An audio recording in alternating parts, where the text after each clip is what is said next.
So welcome back class. Today we are going to learn something really interesting. It's about visualization. We can do visualization in a lot of ways. We have very special softwares today to do visualization. However, it can also be done in Python, because if you want to buy a separate package for visualization, it can be very expensive.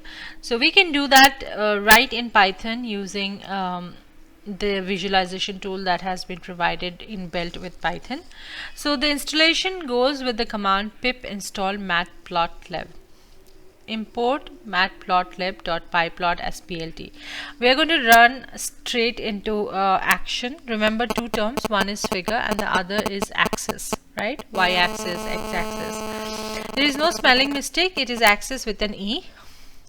So what we are going to do here is plot.subplot n row is equal to x and n cols equals to y. Create a figure with x number of rows and y number of columns. Please see how the output changes as we change the n rows and n columns. Import matplotlib.pyplot as plt. This is the figure. Fig for figure, comma, axis underscore list equals to plt dot subplots, number of rows 1 2. Now what I'm going to do here is just look here. This is very interesting. All I'm doing is changing the number, nothing much here, right? Number of columns 2, number of rows 2, columns 1. Moving down here now,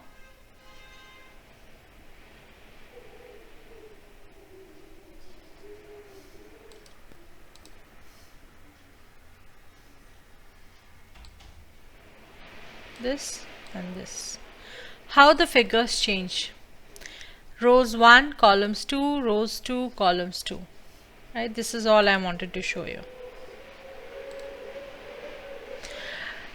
Now that we know how to create an empty figure, let us add something to it. Suppose we have a list of 10 consecutive numbers and we want one subplot inside the bigger plot.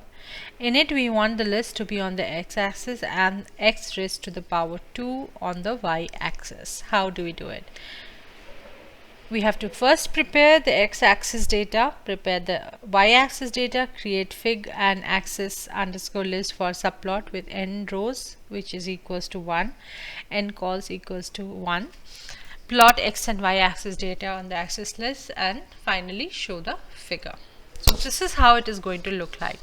Do not worry about the code, it's going to be provided to you. This is how it will look like. Now we want to change the color. Right, all good. I have created what was asked of me. I have created because you remember it says x raised to the power 2 on the y-axis, right? So now I'm going to just make the color into red. So all I have done is here I have changed the color into red, right? Okay, so we also want to see individual data points apart from the continuous line that connects it. Note exactly at which place we are adding instruction compared to above. We need to make two plots, one for the individual data points and the other for the line. In a single figure, you can keep adding as many plots as you need, right? All I am doing is, look here,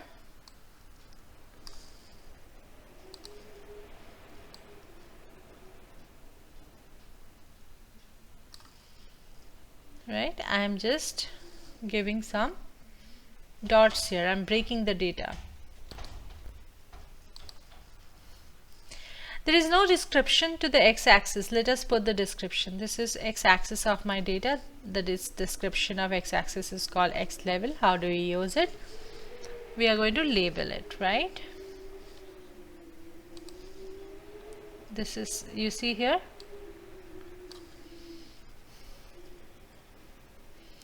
now how do we create a label? This is how we are going to create a label, plt dot x label. Similarly, we are going to do that for y-axis as well.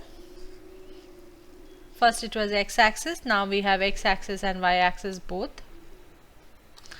And then we are going to give a title.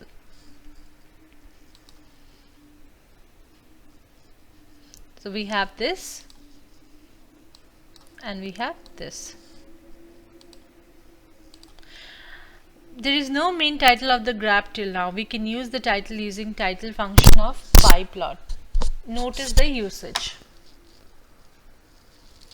Now we are going to use the title. So where is the title? Here.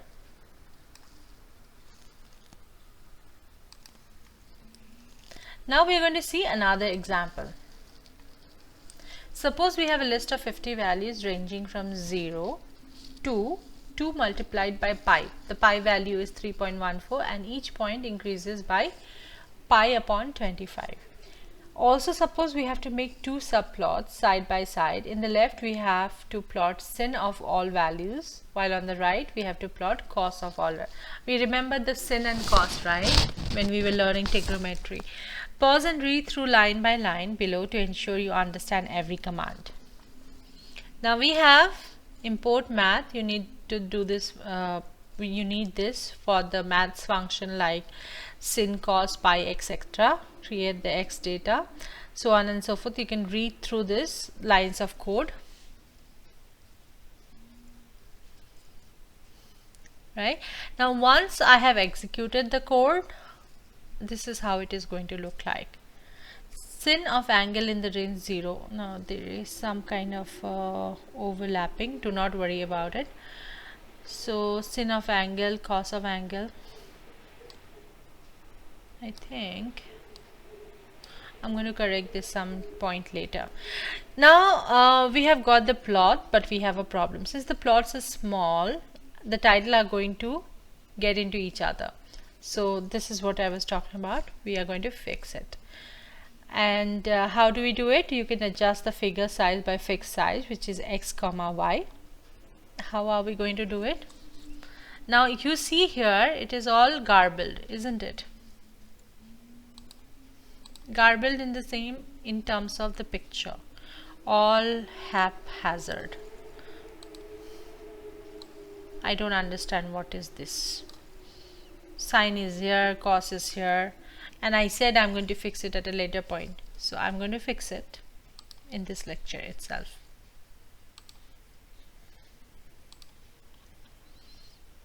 Right? So what have I done here? What have I done? I have made certain changes here. Right? Here. Angle in pi, cos of angle in the range 0. So I have separated the information. Now everything looks very neat and clear to me, isn't it? And I'm sure it is looking very neat and clear to you as well. How did we go about doing it? We haven't done a lot of changes. All that has been done is in the last bit.